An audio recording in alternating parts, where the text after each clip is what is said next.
Retail shakeout, institutional setup, why ETH could outperform as Bitcoin chops. Oh man, let's try that again. Yes, I'm calling for a retail shakeout while institutions set up and why ETH could outperform while Bitcoin chops. Oh man, I'm off to a great start. Yesterday was a rough one, right? Had some technical issues yesterday, but gosh, we had a nice record high on a monthly and quarterly close for Bitcoin. I think a lot of the market expected things to just soar from there, and I hope I gave you some insight that made you understand that probably wasn't going to happen. And as we can see right now, price is indeed pulling back. Hey guys, it's Keith Allen. Hope you are enduring what's happening in the market and that you're well prepared for what is about to, or what's developing, I should say. Today, we're going to climb into that. We're going to take a deep dive into some things that I posted last night at the quarterly close. I took a deeper dive today and expanded on that in a nice thread on the X platform, and added in some new news that I thought was interesting and enticing and enlightening that might actually shed some light on what's developing, this dynamic between Bitcoin and ETH. And kind of a, I don't know, I guess kind of a side note to that is I think I can say with I know I can say confidently that the number one question that has been asked, at least across my channel and a lot of channels that I've been following, is when alt season? When is alt season? And I've tried to address this a few times, and we're going to climb into this again today because I really don't know if we're going to see the kind of alt season that we've historically had in previous cycles. And there's some reasons for that I'll share with you as we get deeper into the analysis. So that's kind of what's teed up for today. Live chat is open as always. If you are new to the channel, my name is Keith Allen. I'm a work from home dad. I'm a full-time trader, and I'm co-founder of Material Indicators. If you're an OG to the channel, thank you so much for your ongoing support. I truly appreciate each and every one of you. For anybody who has not done so yet, do me a favor, help me grow this channel. You know how the algos work. You smash the buttons, you make comments, you share the thing, you subscribe, and it helps me grow the channel so I can keep doing this for free, right? Because this is my gift to you.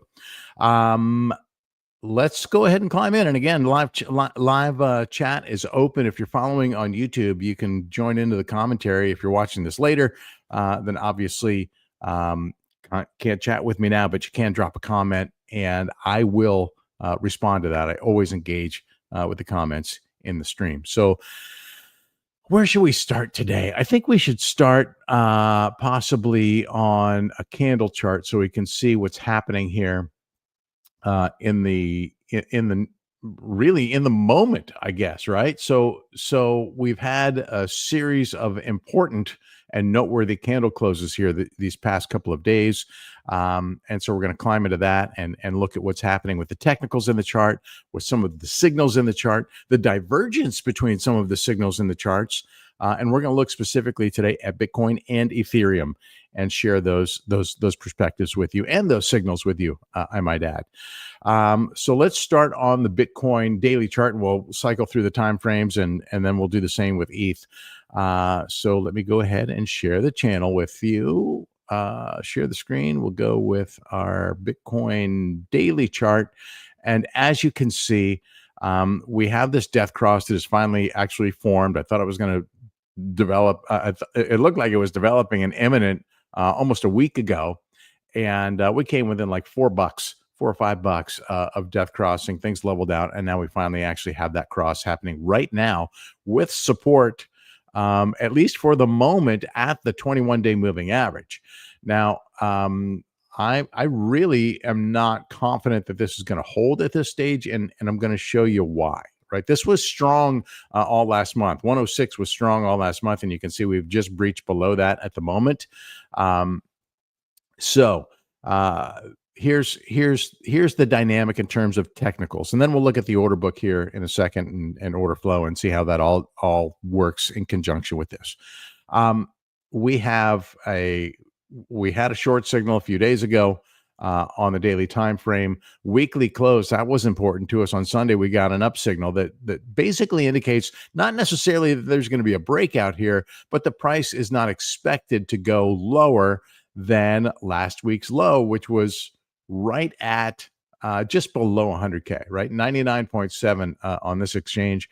And so with the trend line moving upward as well, this creates a nice area. At this stage is at above 101, almost 102K, with secondary technical support here at the 21-week moving average. And of course, the ever important 2025 open down here at 93.5. Okay. I'm not sure that this is going to come into play right now. Obviously, if price moved below this level, that would invalidate this signal. But let's take it out further here. On the monthly time frame, we got a down signal here. So this kind of a bit of a divergence between the weekly signal and the monthly, right? So the way I view these and the way I trade these is I always keep in mind the higher time frame signal, right? Because if I'm going to push my chips across the table for a short-term trade, I want to know how things are likely to resolve in the longer period in case things aren't developing the way that I want, right? Or to help me determine whether I want to make this trade or not. And so this basically indicates that it's not likely that we're going to exceed last month's high, which was 110.5. Okay, not even the all-time high. So if that is the case, that puts all-time high off the table here for this month, and what that means for the quarter or not remains to be seen. Okay, so we can only take this one segment at a time, I guess, right? So we'll be watching, of course, to see how things develop month after month, to see if we get some momentum continuing to build here on the longer term.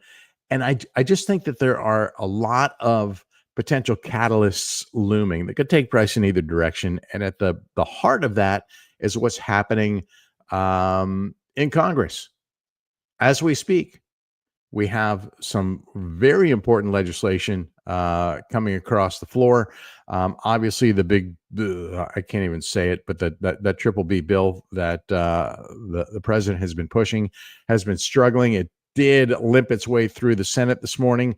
But I think some of the crypto legislation or language has been taken out of that bill from the Senate today.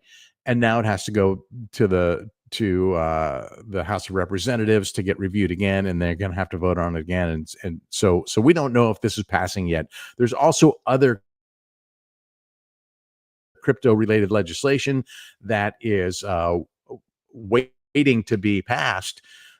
There's been a lot of bipartisan support for it, and some of the big provisions in there are going to allow banks to start offering crypto to their customers, and this is a multi-pronged thing here, right? Like if you're a crypto OG, this is probably the last thing you wanted to hear, right?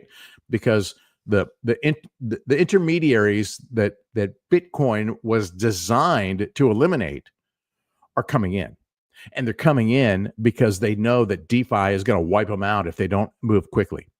And so, fortunately or unfortunately, depending on which side you sit on, banks, legacy finance, they really can't move quickly at all because there's so many layers of complexity and so much bureaucracy and so much red tape and so much approval they have to have from so many different people to be able to move and change their strategies. And remember, it wasn't long ago that banks were poo-pooing Bitcoin and crypto in general, calling it a scam, calling it a Ponzi, money laundering, illicit activity, all this crap. And now they're coming in full force. They're preparing to come in full force. They need this legislation to pass before they can really do it.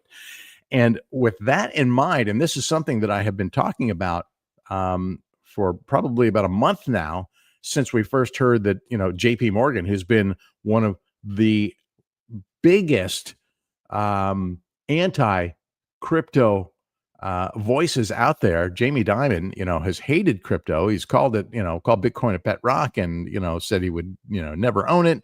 And now, of course, they're starting to position their business to embrace it.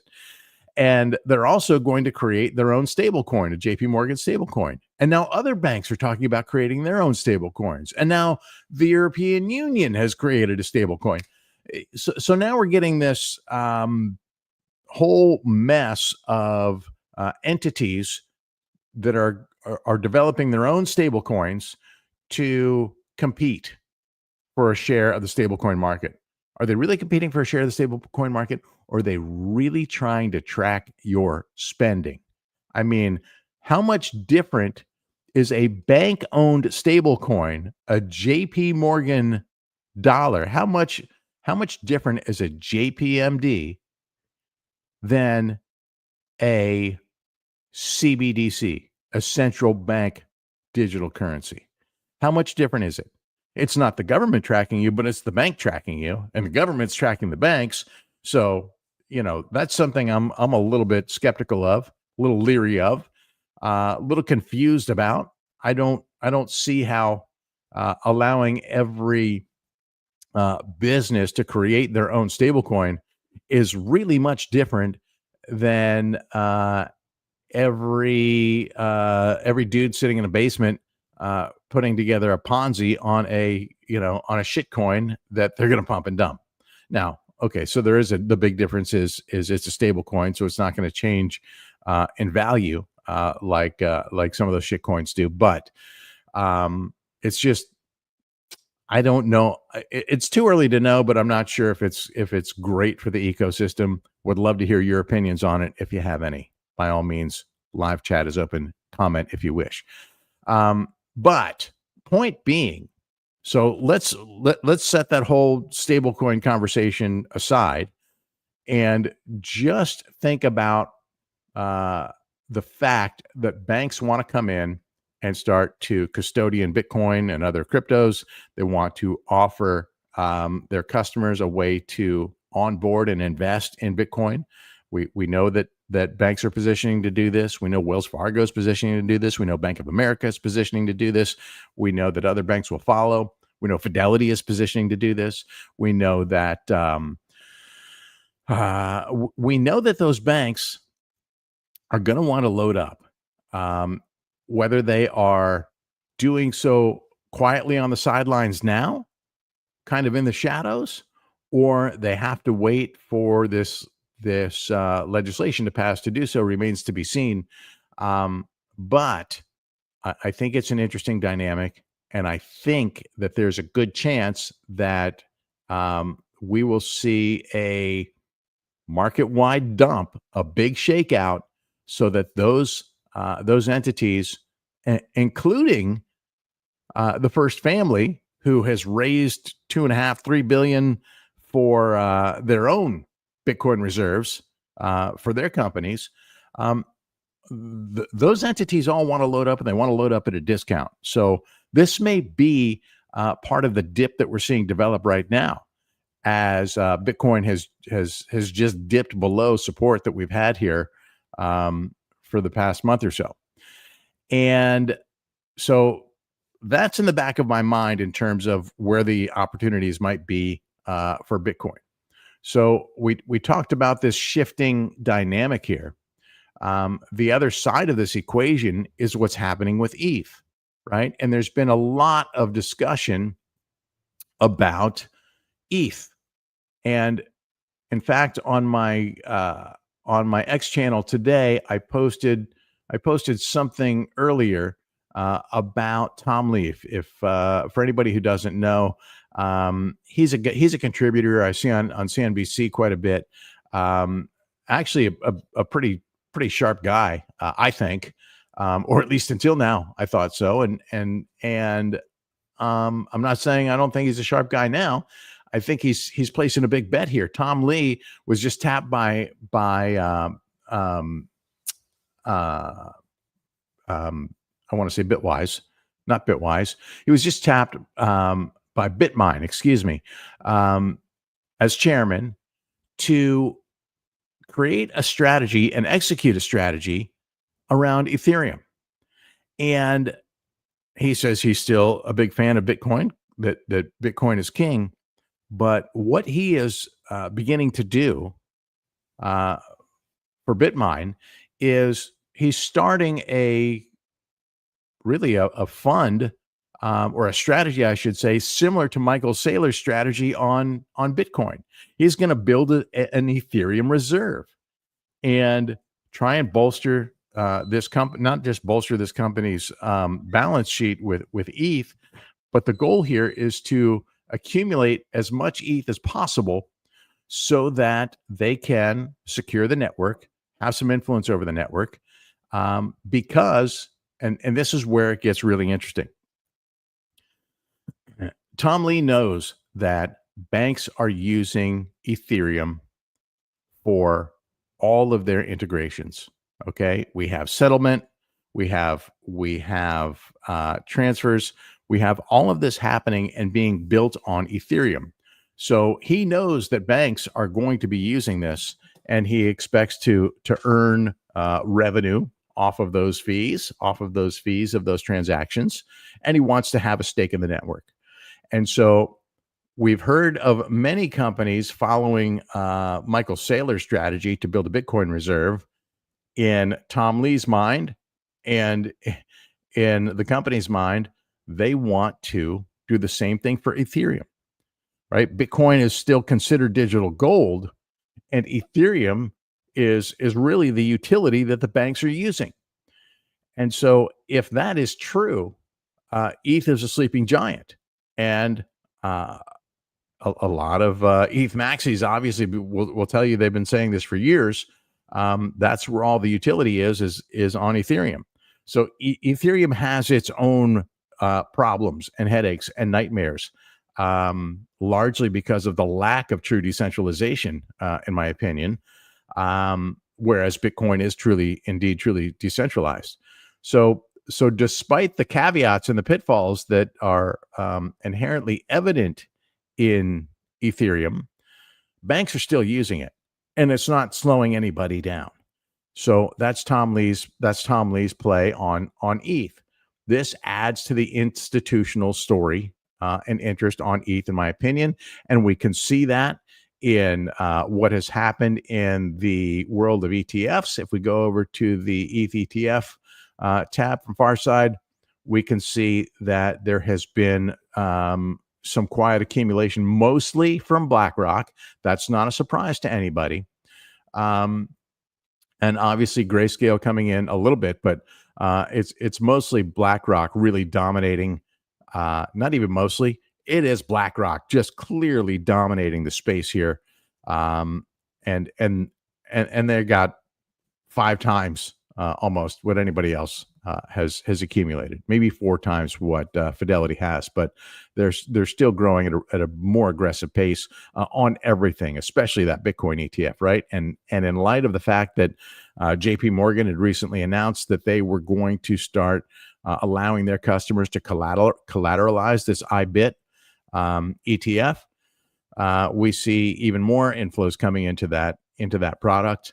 And I expect that we'll see more of that. I also expect that we're going to start to see banks, and now with a recent announcement from Bill Pulte from the FHA, which it does home mortgages in the U.S., they're also now looking at Bitcoin. So I expect that we are very close to seeing Bitcoin collateralized for more traditional home lending. That's big on the Bitcoin narrative, and I don't see any reason why why they wouldn't follow suit with ETH. Obviously, I'm not a banker, so we'll see. Maybe there are reasons. If you know of any, by all means, share them with the group. But I think it's reasonable at this stage to expect that evolution to happen as well. So now let's look over to the ETH chart, because we looked at Bitcoin. And we know what's happening over here on the Bitcoin chart. Oh, having a little bit of a network issue here. Just to pay that off, in terms of where support sits now in the order book, since we just broke through this 106K level. Where do we go from here? You can see bids laddered all the way down to 100K, and things get a little bit thicker here around 98K, and we should have a little bit more here around 93. Actually, that's the heaviest concentration is at that 93.5-ish level, which is that's actually not even 93.5. That's 92.5 down here. So the reason I look at those levels on the Bitcoin chart is we have some timescape levels on quarterly opens and yearly opens that are important to me. We have the annual open down at 93.5-ish, and we have the first week of the year open around 98. And so these have served as support before, and we could potentially see a retest all the way down there. It's going to take a lot to get us there. Okay. And right now things are holding at this level for the moment. We'll see if that continues here in the coming days and weeks. We, of course, do have a new quarterly open happening here based on yesterday's open as well that we'll have to stay in tune to. So onward to ETH, as I mentioned. And if we look at the ETH chart here, let's back it up here. Daily. We're having a breakdown here on the daily time frame. We have a short signal here from trend precognition on the day, lost the 21-day moving average here, but it's not all bad for ETH. In fact, the higher time frames look good. We have a long signal on the weekly time frame with support here. Look, past 2 weeks we've had support tests on this 21-week moving average. If we could, quite honestly, this range could be a buy zone, but because we have this death cross forming here, I think a little bit of downward momentum could send things, could continue and send price, despite the signal here, could send price lower. Now, this signal, for this to remain valid, this is a tentative signal. It actually doesn't print until candle close, but if this stays valid, then a bounce from the 21-week moving average would really, in my opinion, go a long way towards validating foundational support here at a key technical level. That plus the news that I just shared with you about Tom Lee starting that strategy with an ETH treasury, I think that bodes well for ETH. And then if we look at higher time frames here, we can see we just lost the 50-month moving average here. Was holding it last night, but look at this. This is just a horrible, indecisive Doge candle on the month for June. And now what's going to happen here in July? Could we dip back down here somewhere, somewhere between here and this green box? If we stay above, again, that 21-week moving average, which is currently at around $2,200, that bodes well for ETH, in my opinion. We look now to the 3-month time frame, and this is showing us a long signal on the quarterly, meaning that the bottom is likely in for ETH. We had this beautiful dip down to the 1,300 range. That was the 2018 top. We ticked that last month, and now if price can hold above this level here, and again, now you see the 3-month 21 average. It's right about there, really about where the 21-week moving average is. So if we can hold up in that level, I think that's very strong for Bitcoin. So I'm looking at this 21 moving average on both time frames here. Really, that's the line to look at for ETH, in my opinion. Let's see, what have we here? Max Payload. Oh, that's a good name, dude. That's a good name. Robinhood tokenizing stocks invited Vitalik to their live chat yesterday, then announced they're building an Arbitrum L2 instead of ETH L1 while developing their own L2 in-house, which they'll transition to it's challenging to overcome the idea that they shot themselves in the foot with L2s as a value abstractor from the main chain. Yeah, this gets into a lot of complexity, and quite frankly, I haven't even studied the technology too much on ETH because that's just not. I'm not that guy. I've not really been much of an ETH trader. I do hold a little bit just because I do, and this is before Tom Lee made his statement today. But I do believe that a lot of financial institutions are using it, so I do think that there will be some upside to it. I won't lie. I'm bleeding on ETH right now. I'm bleeding pretty bad, but I'm staked, so I'm good. It's just, it's doing what it does. It's not a big position. And if we get a deeper dip down around this 21 moving average, I'm probably going to add to my position. So I'm looking for that right there. In terms of Robinhood, I commented on a few things about Robinhood earlier today on social. I used to trade on that platform back in, I don't know, like 2019, 2020. And there was something about it I didn't really like at the time. And I haven't been on in a while. So a lot has changed. And if anybody's trading over there, by all means, share your insights. At the time, number one, I didn't feel like I felt like I was paying a premium. Number two, there was no stop loss on trades. And that was just dicey to me. And then, we learned about the whole deal flow thing, which kind of explained the premium pricing that we were paying. And every time I see that CEO on TV, I just feel like, I don't know. I don't trust that guy. Maybe that's not fair to say, but just a gut feeling that I have. I don't think he's a great face for the company. I don't think he is a straight shooter, to be honest with you. And so I chose to move my money to where I thought it was safer. I fear the counterparty risk at Robinhood. That's my personal opinion. You may have a different experience, and if you do, I'd love to hear it, because quite frankly, they're introducing some products that are really interesting to me, especially their credit card and their IRA with like a 3% match, which is really attractive to me. But I don't know. I'm skeptical. So if you've got an opinion or an experience that might sway me from that, or agrees with me on that, by all means, pop it in the comments. I'd love to hear your thoughts on it. So either way, I think that ETH is looking interesting here. And here's where it gets maybe even more interesting in this dynamic between ETH and BTC, is if we look at the ETH Bitcoin chart.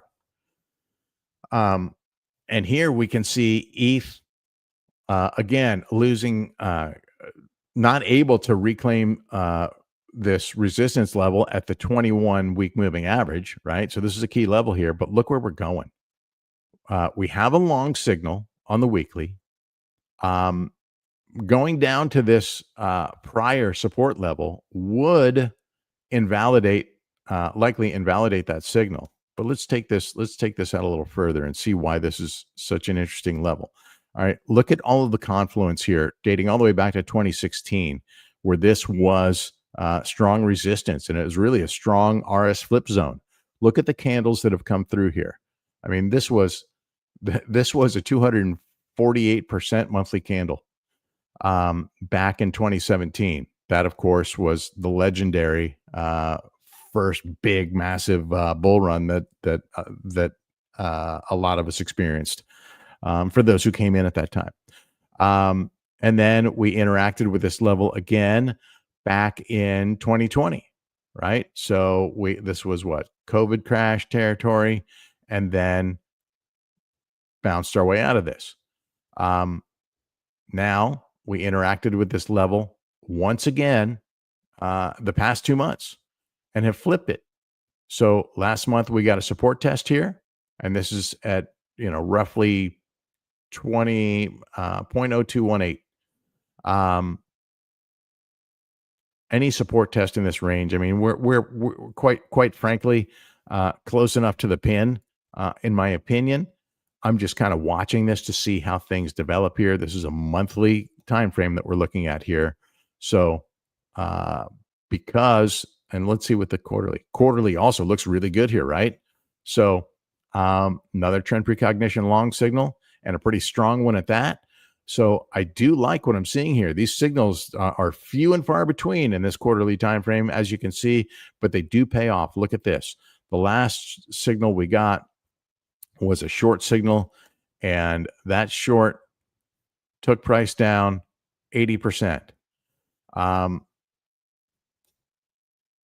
We did have a long signal back in 2024, at the beginning of 2024.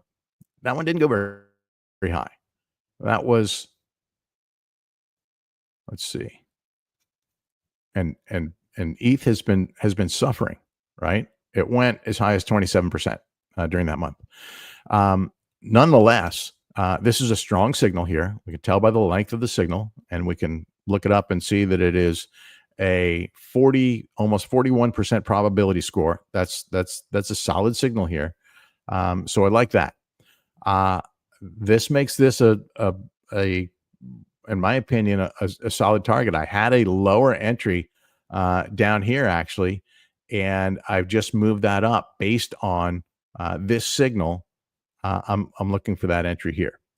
Now, if we take it to the shorter time frame here on the weekly, same set of circumstances here. We're right at the same level. So the fact that we're battling with this 21 week moving average, I'm just kind of watching this a little bit to see if we start to see things accelerate from here. And if that's the case, then I might have to take my entry right here.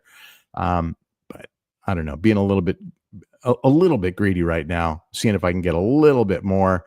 I've got an entry, a bid right in this area, looking to get filled. I think we covered a lot of ground here. Alex, good to have you, bro. Finally watching you live. Do I think BTC dominance will touch 70?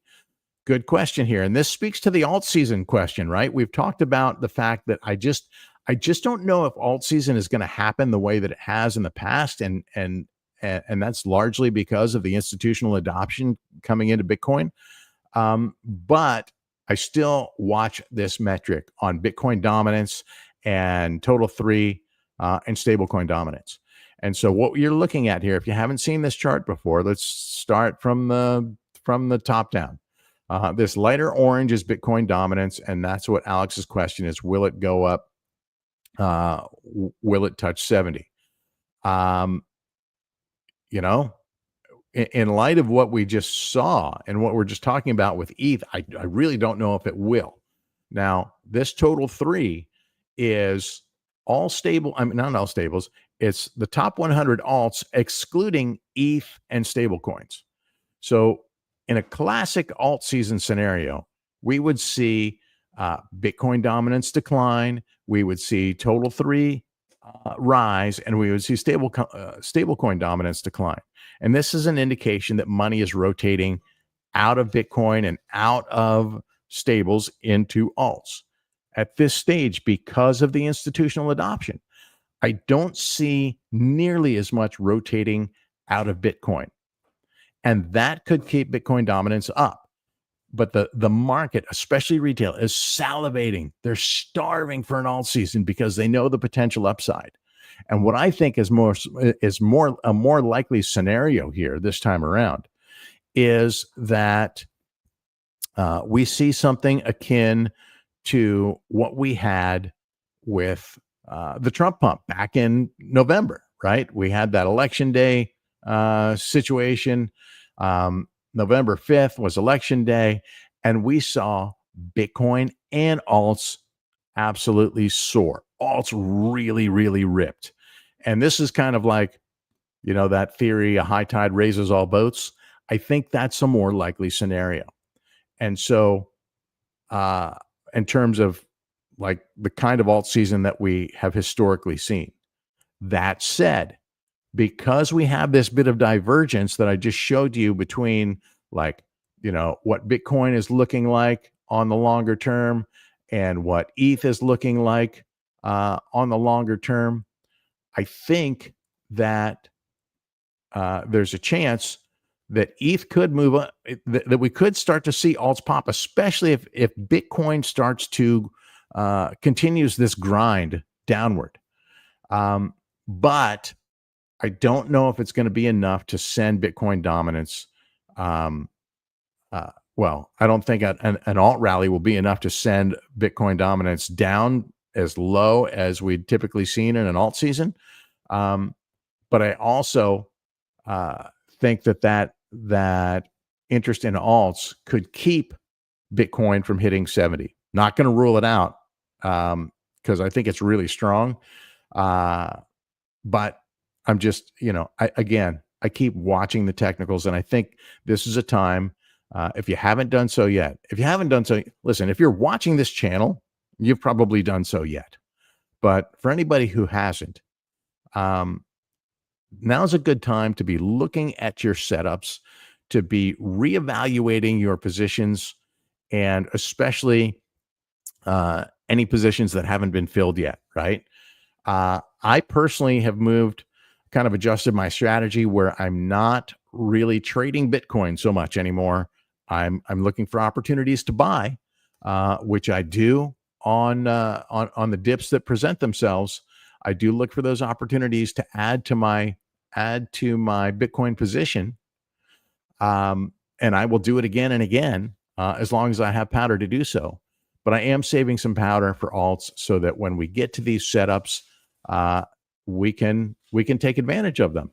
And I'm looking for it not just in ETH, but I'm also looking at coins that I've also got some history with, and coins that I see some of the larger entities, the institutional guys, are showing interest in, including Doge, which, as you can see, Doge is coming here to an inflection point too, right? It's just trading right between technical resistance and support. It's in this triangle. It's going to have to break out or break down sometime in the not too distant future. So I'm watching this one very closely. Another one, of course, that has probably more news and more institutional interest than any other altcoin is Solana. And same set of circumstances. I'm staking the Solana I have right now. It's looking weak right here, but when is it going to pop? Are we going to get another dump down to the 120s, maybe even to this, I don't know, $100 level, somewhere in this range?